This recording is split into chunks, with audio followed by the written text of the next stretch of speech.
You're on mute, Neil, I'm afraid.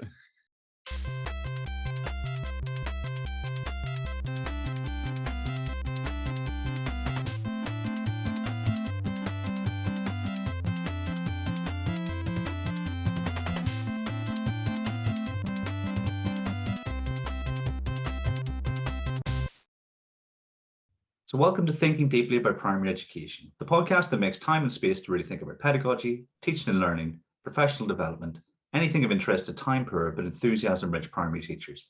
This week, I'm joined by Christopher Such. Hello again. Neil Almond. Hello. And Danielle Colenbrander. Hello. And together, we're going to explore the teaching of reading irregular words. But first, Chris, what you reading for?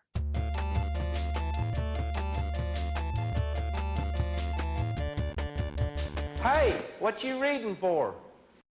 This week, I started reading The Science of Reading Handbook, the second edition, and it's a massive book with lots of sections in it. So I'm not going to say that I've read the whole thing, but I'm going to refer to a particular chapter that I found interesting.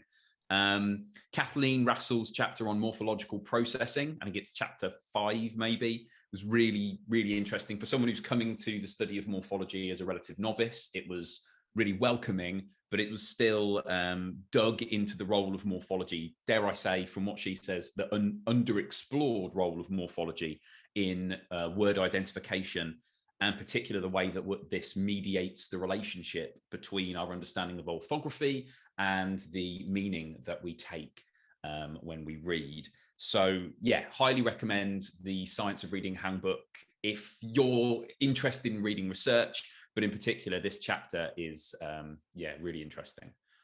What about you, Neil? What are you reading for?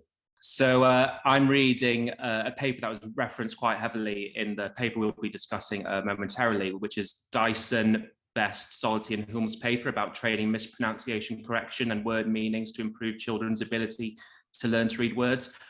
Purely because I think as a practitioner, I'm kind of well versed in kind of most research about different aspects of reading, but this idea of mispronunciation correction as almost like a pedagogical choice was something totally brand new to me, and something that interested me because I wanted to learn more about it. And this kind of seems to be the first study that pits it against business as usual kind of corrections and stuff like that. So yeah, really interesting stuff. Lots to unpick and get my head around because I'm far from an expert in any of this.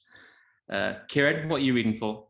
So I've gone for a paper from 2005. I think it's Carl Hostetler, and it's what is, inverted commas, good education research. It's something I've been thinking about for a while because I sort of veer into positivism, post-positivism in terms of my ideal, sort of study design, and I really want to challenge what I think. And so I'm not sure I agree with everything in the paper at the moment, but it's definitely a question we should ask, is what is good, inverted commas, education research? Yeah, so it's interesting. Danielle, what you reading for? So normally I'm reading academic papers, much more than books, but at the moment I've been reading a book called The Art and Science of Teaching Primary Reading by somebody called Christopher Such, who I believe you might know. And I think it's a fantastic condensation of an enormous amount of research that's written in a really practical way. So I am happy to recommend that. For those like listening at home, rather than kind of watching this on video version, I'm looking very smug right now. Apologies to all who can see my face. I'll stop. Yeah, that's excellent. Yeah, no, and I mean, we're all very aware of how well Chris has done to sort of share his message and reading. It's fantastic that you're finding value in it, and I'm sure Chris contractually expects the guest at least once every month to mention it at some point. So that's always a bonus. So we're going to explore your work as lead researcher on teaching children to read irregular words, a comparison of 3 instructional methods. But could you start by briefly introducing yourself and describing in broad terms the areas of research that have related to sort of your career so far? Yes, so, well, as you said, my name is Danielle Colenbrander, and I'm a researcher and manager of the Macquarie University Centre for Reading. which is at Macquarie University in Sydney, Australia. And this centre has two aims. So the first aim is a research aim. Basically, we research everything to do with reading in adults and children. And the second is to try and translate this research into practice. And I'm involved in both aspects. So from the research angle, I'm really interested in the skills and knowledge that make up the process of reading comprehension. So kind of all of it, from the reading of the actual words on the page to making inferences and trying to learn from what you're reading. I initially did my PhD on the role of vocabulary knowledge in reading comprehension. But since then, I've studied quite a few related topics like reading and spelling, morphology instruction, and reading comprehension instruction. So quite a few different areas. And the vast majority of my work's been carried out in collaboration with schools, both in Australia and in the UK. I actually worked in Bristol for a few years. And the other angle of my work is communicating information about this research to teachers and clinicians. So our Centre for Reading has an associated clinic, the Macquarie University Reading Clinic.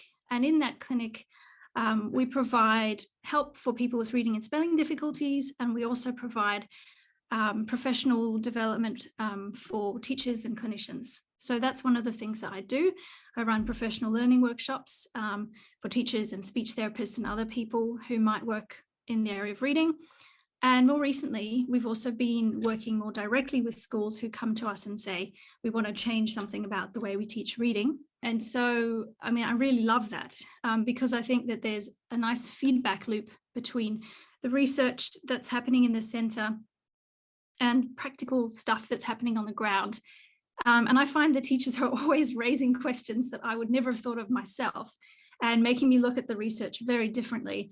And I really like to be involved in collaboratively trying to solve practical problems about how to make reading instruction work. It's not something I could do on my own because I have, quite a specific area of expertise. And it's a teacher needs that expertise, but they have so much expertise about, the curriculum, the school teaching itself, and together we can try and bring those things together to try and, move instruction forward. So I think I'm very lucky to have that kind of dual purpose to my work.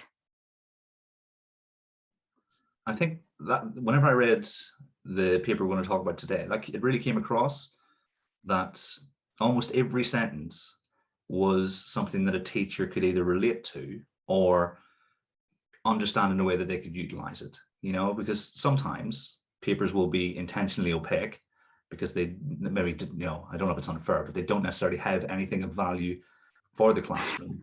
But it came across really strongly, as a complete novice. Yeah, I totally agree. I mean, I've read a fair few papers on reading and spelling and areas of literacy, and it's rare that a paper is quite so clear in the ways that it links to the classroom. It helps in this case that you are literally talking about potential classroom interventions compared to some of the slightly more kind of like basic research that people do. But yeah, it's that sense of wanting to connect together the classroom and research was, I thought, apparent as well.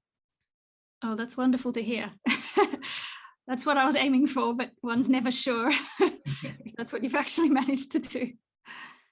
No, it was genuinely enjoyable to read. Even the introduction at the start, where you're sort of setting the scene before you get into the sort of the actual research itself. I thought this could be, this could be in a book for teachers. So we're particularly delighted to have you with us to discuss the paper that I mentioned before, Teaching Children to Read Irregular Words, on which you were the lead author. Could you briefly describe what you were seeking to investigate through this research? Yes. So when you say brief, I'll try, but there's a bit of, background to it. So, I mean, in brief, our initial reason for wanting to run this study was that there's just very little research out there that compares different ways of teaching irregular words. And the concept of irregular words itself is quite a controversial one, as I'm sure you're aware.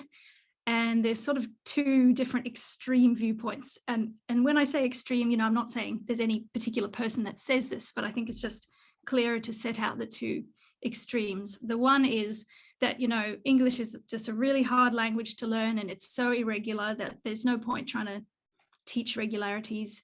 And that leads to kind of a view of instruction where you think, well, may as well just memorize whole words. The other extreme is a view where you think, well, if you teach enough information about how the spelling system works, then no words are irregular, because you can find some sort of regularity or some sort of explanation for every single spelling that you're going to come across. And now that's also not quite true. For some reasons. Firstly, it's not necessarily feasible to teach an enormous amount of information in great depth about the spelling system. Of course, we want to teach a lot of that information, but we don't want to overwhelm students. And we have really limited, well, you have really limited instructional time, because you need to get children reading independently as quickly as possible so they can benefit from their independent reading. So there's that really tricky decision to be made about how much you teach and what you teach, but also how you actually teach it.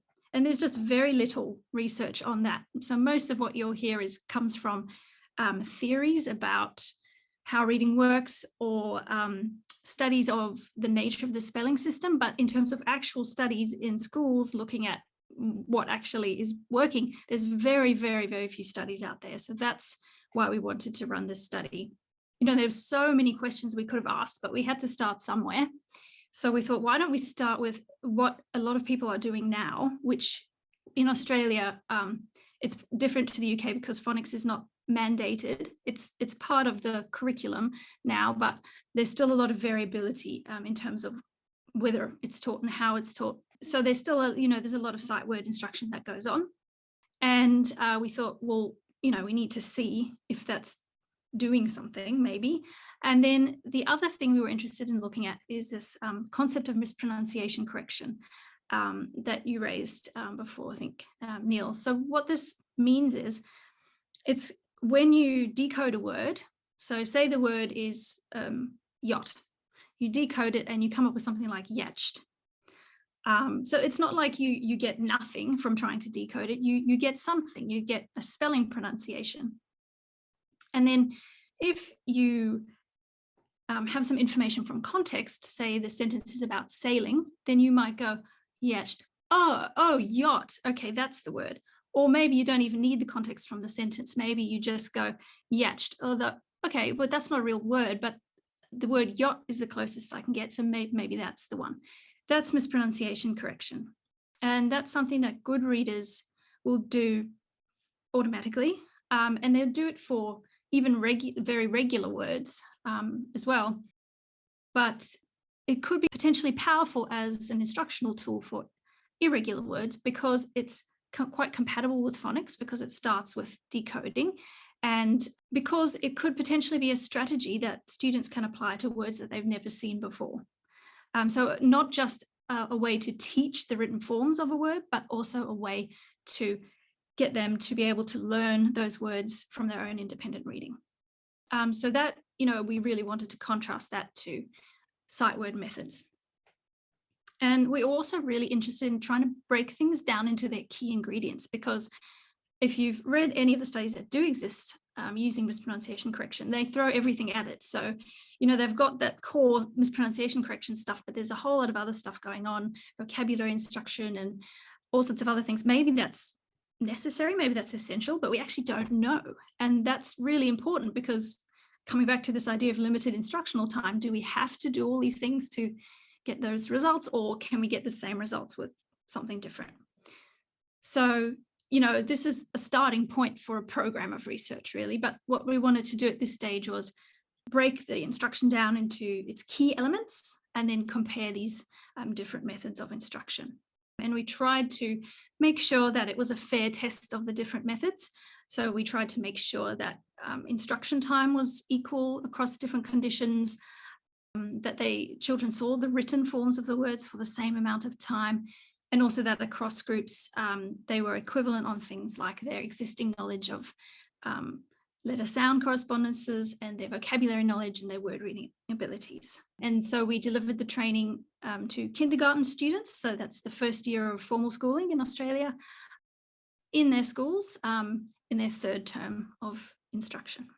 Awesome. And would I be right in thinking that this is a particularly important question with English because of the orthography? For instance, you might not find a similar situation in Spanish. That's always the one I go to because the orthography is quite shallow. Is that right? Yes, you're right. So English is, it's borrowed from a lot of other languages. It's sort of like the Pac-Man of languages. It's, going around sucking up words. And so that's how we end up with this situation where you have so many different kinds of spellings and some words that, don't obey what we might think of, obey is maybe the wrong word, but don't follow what we think of as the most predictable ways to spell a word. So, this kind of thing isn't really a problem in very, very regular or transparent orthographies. And the other thing about English is that it's morphophonemic, so spelling is also influenced by the morphological structure of the word. This is something I'm very interested in. I didn't get into it in this paper, but that is another approach to teaching irregular words, maybe when children are older and you're getting to sort of more academic words with, Greek and Latin roots and that sort of thing. So I want to mention that because I don't want to think about irregular word reading instruction without talking about morphology, but that's obviously not the focus of this particular study. Of the four of us here, I probably have the least knowledge. I'm the biggest novice in terms of reading instruction and spelling. Obviously, I've listened to Chris and Neil have conversations for hours. So I think, I really understand exactly what you're trying to find out. Could you briefly describe the methods you employed, in particular how you defined words as irregular and the key differences between a look and say approach, a look and spell approach, and a mispronunciation correction approach? Yes, sure. So in a general sense, when it comes to defining regular and irregular, we prefer to think of it as a continuum from words like cat or split that you can read accurately using these really predictable one-to-one correspondences between letters and sounds, to words with one or two irregular correspondences, to, I guess, very irregular words like meringue or chauffeur, which have quite a lot of unpredictable letter sound correspondences. But when you're making decisions about what you're going to actually teach, so this is very relevant for teachers, sometimes you just have to make a decision. This is a word that I think is irregular enough to be taught in this way. At the moment, I don't feel like we have a really good research to guide that question. But we did something that was just very practically based. So what we did was we knew that the kids had only had 3 terms of reading instruction and they only knew very basic grapheme phoneme correspondences. They did have phonics instruction, by the way. We thought, okay, we're going to be quite strict about this and we're going to say that a word that can be decoded using the most common sound for the spelling, those words are regular and anything else is irregular. So again, this is a functional definition. This is not, I wouldn't go around saying, everyone, that's exactly how you've got to think about irregular words, but for our purposes, because they were beginning readers, that's what we chose. And I think that raises a point about the definition of regularity, is that it's not only about the characteristics of the word, it's also about the knowledge of the reader. Because it's one thing to say that a word is irregular for a really experienced and successful adult reader. It's another thing to say that this word is irregular for a child or regular for a child, if they don't know any of the correspondences or the regularities in that word. So that's how we made the decision. And so that means that some of the words that we taught, which we called irregular words, only had 1 or 2 unpredictable correspondences in them. So that is, a worthy thing to note. These weren't like wildly very irregular words. And so then we had these 3 instructional approaches. So one was called look and say, and that's this very basic kind of traditional sight word approach, I guess, where the child sees the word, the instructor says the word aloud, the child repeats the word, they do it again, and that's it, pretty much. So really basic. And what I should say, for all of these instructional conditions, the children saw a picture of the word as well, because, with mispronunciation correction, it usually involves using a sentence to get some context to help you get from the decoded form to the correct form. But if we had used sentences in our mispronunciation correction condition, it would have caused all sorts of problems, because that would have made the instruction very different across conditions. It's not just about single words anymore. Then, we get all these contextual factors. And in addition, these children really weren't at the stage of fluently reading sentences. So in Look and Say, they saw the word written down, they heard it said correctly, they said it themselves, heard it again, said it again, that's it. In the Look and Spell condition, they didn't actually say the word, they just wrote it down. So they'd hear the word, and then the instructor would say, write the word on your whiteboard. They'd write it down, then they'd show the instructor, and then they'd get feedback to spell it correctly if they hadn't done it the first time. Then they rubbed it out and wrote it again, and that was it. Again, so like very simple and brief. And then mispronunciation correction was a little bit different. Basically, the instructor modeled decoding the word, and then the children had a go at decoding the word. And then the instructor would say, is that a word you know about the spelling pronunciation? So say if the word was young, the spelling pronunciation is young, then the instructor would say, is young a word you know? And then the children would hopefully say no. And then you could say, does it sound a bit like a word you know? Just have a think about it. And then after they've had a little bit of thinking time, put the written form and the picture, put the picture on the screen with the written form and say, the word is actually young. And then they say young. So it's a very simplified form of mispronunciation correction. It's usually much more involved than that. But again, we were really trying to equate the different kinds of instruction as much as we could and just try to drill down to those key ingredients. Is that clear? Yeah, crystal clear. And I think, you don't need my validation, but it has all the hallmarks of the kind of thing that I'm really interested in, clear parameters, useful in the classroom, and, really robust scientifically. Like I said, those are certainly my preferences. So I think, it makes a whole lot of sense. Were there any conclusions that you and your colleagues drew from the research? Yes. So initially, we actually expected, and you may have guessed this, that mispronunciation correction would be the most effective method, because we thought, it involves decoding, which, as we know, is the way that you build detailed representations of the spelling of a word in your memory. And because it also involves connecting to your vocabulary, so you have that extra element, and because it's potentially something you can apply to other words. To any word. So we thought that would be the most effective.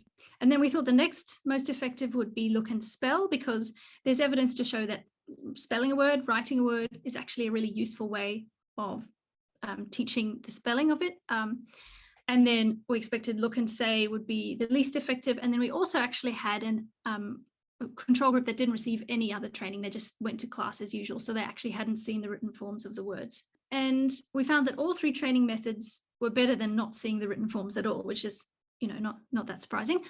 But what wasn't expected for us is that we didn't find any differences or any clear differences between the Look and Spell condition and the mispronunciation correction condition. So, it's important to say that this was very brief training. So this was only, 3 10-minute sessions. So it's possible that if we did it for longer, then some differences might have emerged.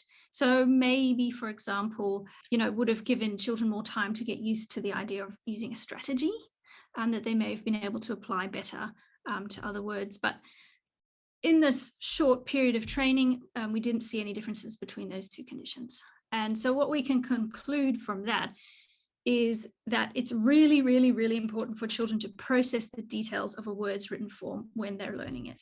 If they don't process those details, it just doesn't stick in the memory. And so at this point, it doesn't seem to matter which way you do that processing of the details, but I say that with caution because, as I said, it was a short training study, and with longer training, we might find the differences did emerge.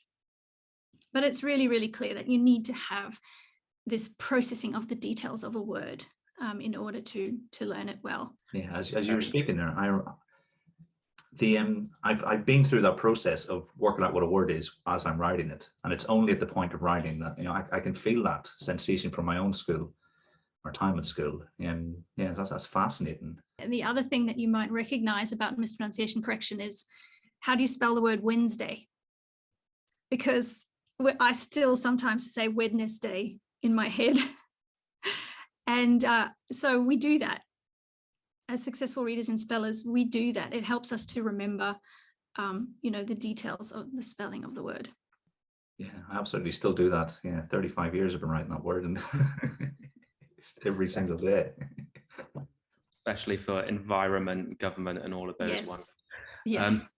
You've answered my my kind of secret question I had, Danielle, because when I read the that slide in the paper about kind of the instructional process that you had, and it was young, but it was obviously done in the phonetic alphabet and Australian accent. I was like, how are they pronouncing this word at this point?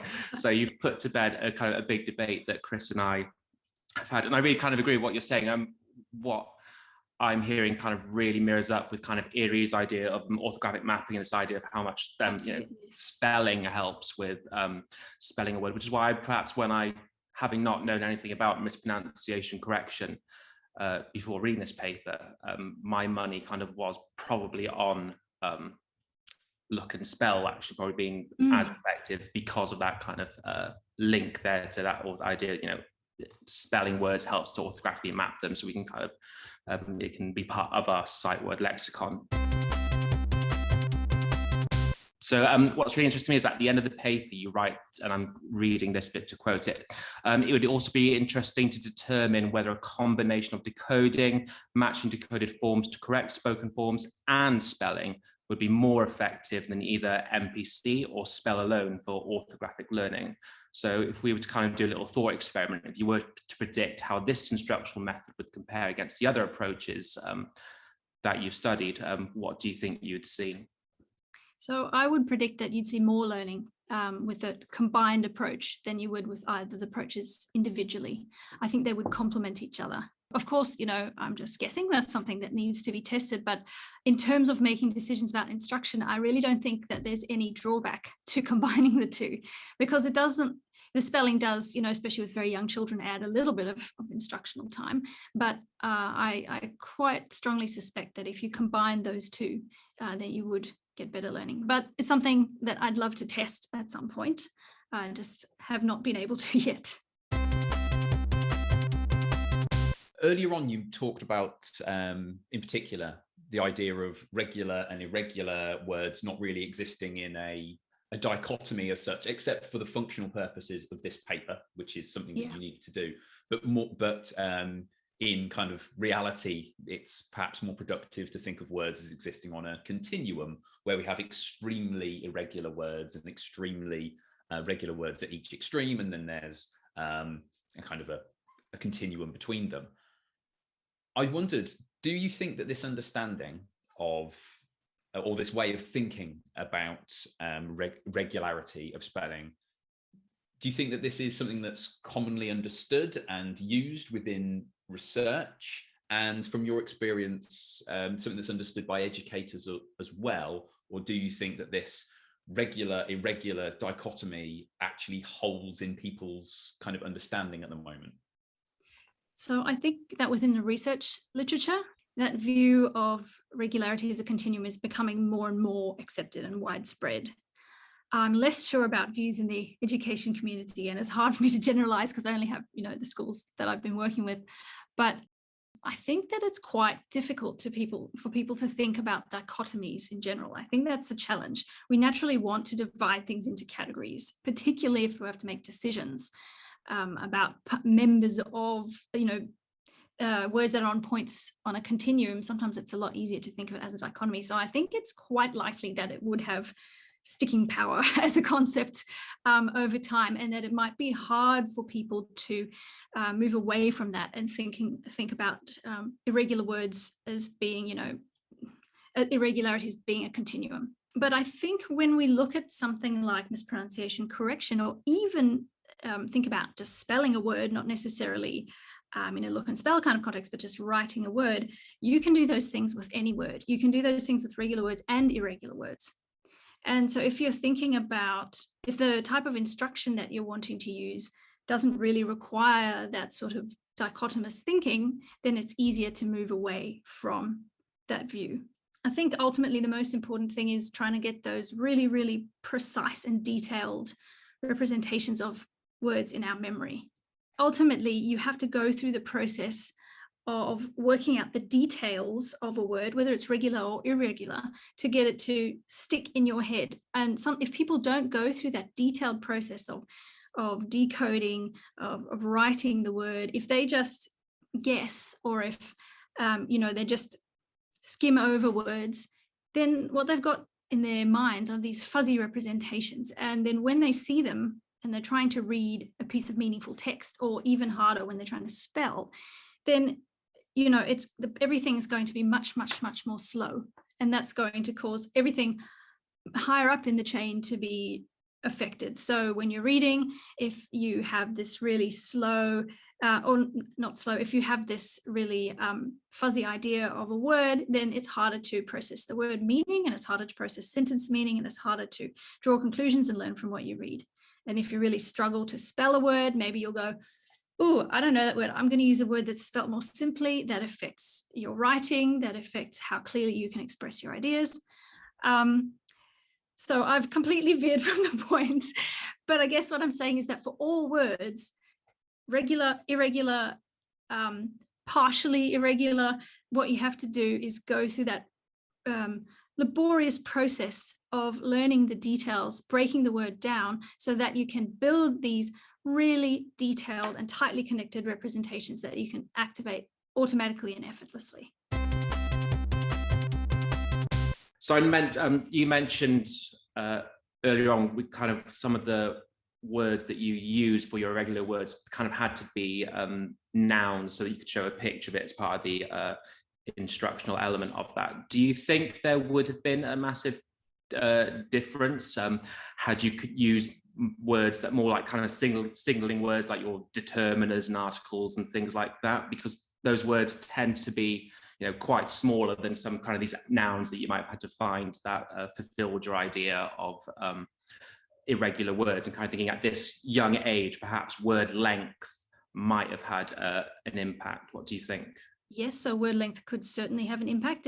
If children are, decoding from left to right, then longer words are absolutely going to be harder, and they are, even adults are affected by that in their reading. So maybe they would have been harder to learn, but I'm not sure whether they would have necessarily, well, in fact, I think they would have been harder to learn, because there actually is evidence that function words and grammatical words are harder to learn to read than nouns and ones you can, picture in your mind. But I'm not sure if there would have necessarily been any more of a difference between the conditions. I think that's a really interesting question for future research, actually. I don't know, do any of you have any thoughts on what you think might happen under those circumstances? I can't say that I do. I mean, I'm so new to this idea of mispronunciation correction as something, as like an explicit instruction strategy. That the idea of kind of thinking about how changes in the methodology might lead to different outcomes is kind of quite new to me. But what's interesting is that when this was described, I thought, oh, well, this is a strategy that parents and carers and teachers and teaching assistants use with pupils kind of one-to-one quite naturally. Pupils will come across a word, yes, rather than when they see it, we will encourage them to have a go. We'll say something like, we'll try to sound it out or try to decode it, whatever consistent language is used in a school.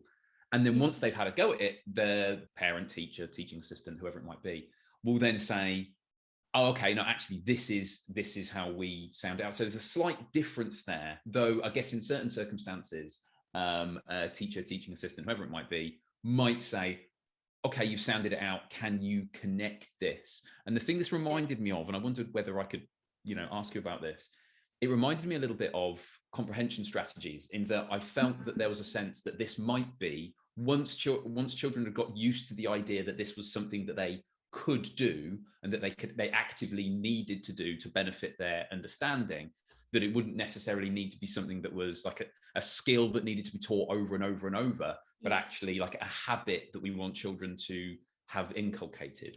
Do you think there's any Yes, comparison between the two? I think potentially that could be the case. So I think the interesting thing, I may have said this before, so apologies if I'm repeating myself, about mispronunciation correction is that it's got, these two purposes. One is to actually a way of teaching the written form of the word, and another is as this strategy or as this kind of procedure that you follow. And I do think that it's something that you could teach children to do, and that is something that they could use in their own self-teaching, in their own reading.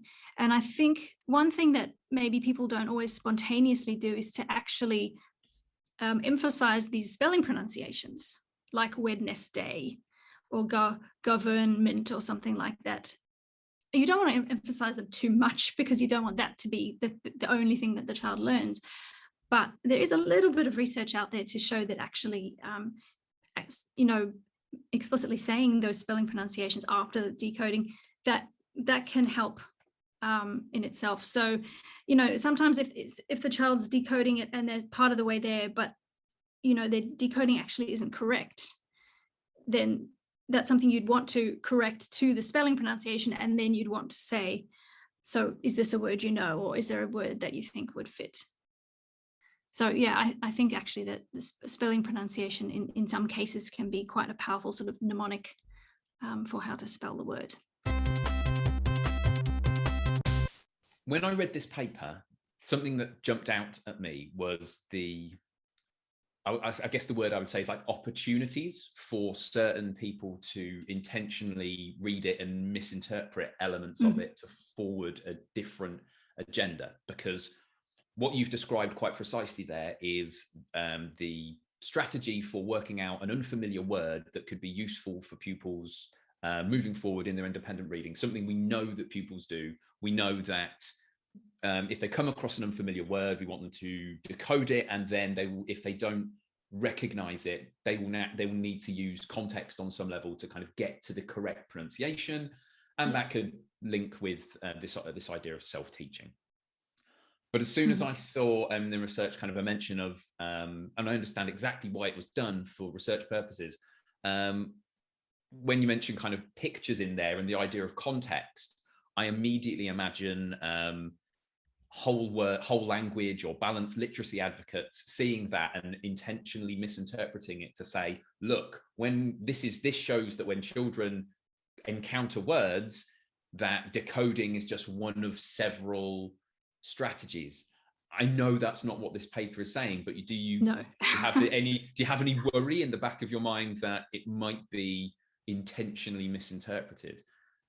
I mean, yes, there's always potential for misinterpretation. And I think especially when there are a lot of nuances involved.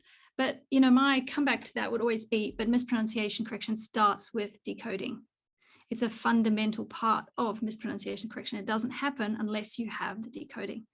So it's not that the child is just looking at the word and then just wildly guessing. They are decoding to get to a partial pronunciation, and then they're using the context to help them. So the entry point is the decoding.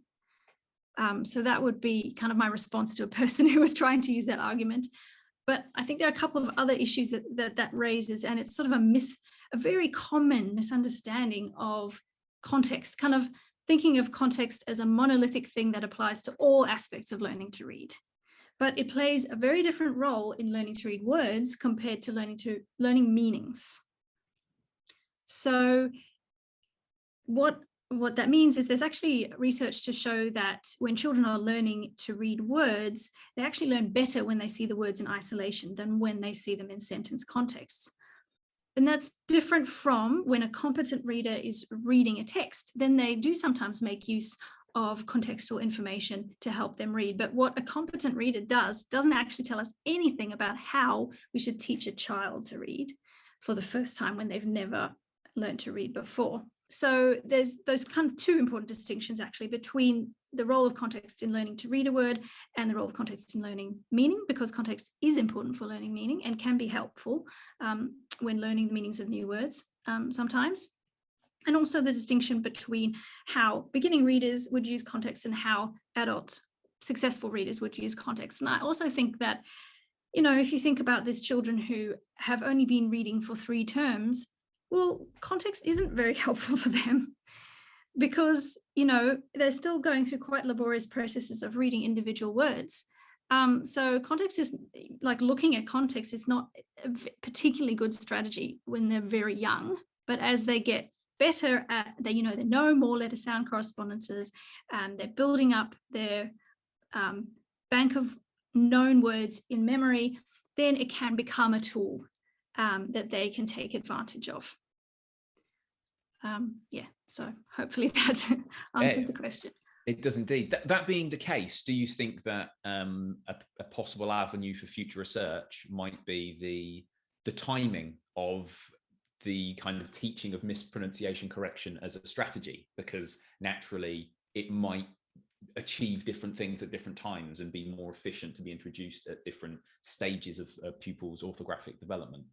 Yeah, I think that's a really important question. So the children that we worked with were, as I said, in term 3, so they were pretty young, and that did cause some issues for us because, as I said, we didn't use sentence context for a number of reasons, but I don't think it would have worked for those kids because they would have struggled to decode the sentence context in the first place. And, they weren't really at the stage of reading lots of sentences independently.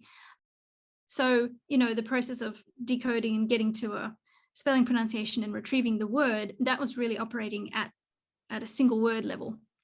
But maybe it would be more effective with children, say, in grade 1, when they are, able to be slightly more independent in their use of context. So I think that's a really important question that does need to be answered by future research. It's always good to have, because I'm writing some notes here as we go along, and the first thing that I wrote down is MPC used later in that reading continuum. So I'm thinking this was kindergarten, maybe around year 2 level for us, which is when they're about 7 years old. It's probably about, and they've had that kind of first layer of the basic code. They're kind of coming towards the end of learning that advanced code. This is probably a good point where mispronunciation correction could probably come in. So it's good to hear that on the same page of that one. Thank you. My final question is kind of about what you didn't see in terms of generalization of mispronunciation correction to the kind of, because you had 2 sets of words, you trained them with some certain words, and then you had some untrained words at the end. And I'm guessing then to see, could they use any of this to read some of these untrained words? Yes. What I kind of noticed was that there was no kind of these, taking your definition of what an irregular words are, there wasn't any kind of match between these irregular grapheme phoneme correspondences between the 2 words. So you had stomach in the untrained word, for example, which has that sound at the end. And then you had spinach, which is spelled CH, but doesn't spell the sound. If you had a word like perhaps monarch, for example, that does end in that kind of spelled CH, do you think there might have been greater evidence for that generalization had these kind of words perhaps matched up in some of these irregular correspondences? Yeah, quite likely. So one interesting thing that sometimes people are not aware of about sight word instruction is that there is some evidence from studies of teaching children limited sets of frequent words that sometimes they can generalize to other words that have similar spellings or that are very frequent in written and spoken language. So if that can sometimes, and this is, again, it's a small area of research, but there is a little bit of evidence there. And if that can happen from sight word instruction, then yeah, I would definitely think it would be quite likely to happen from mispronunciation correction.